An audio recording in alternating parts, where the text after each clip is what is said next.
Mengapa ada orang yang mendengkur ketika tidur?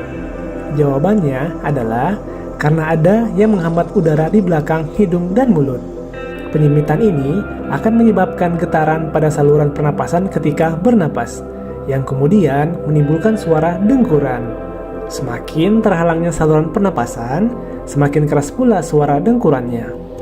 Dan bisa jadi karena postur tidur jelek, kelebihan berat badan, dan terserang infeksi sinus. Biasanya, orang yang mendengkur karena usia lanjut yang bisa terdengar sampai nyaring sekali.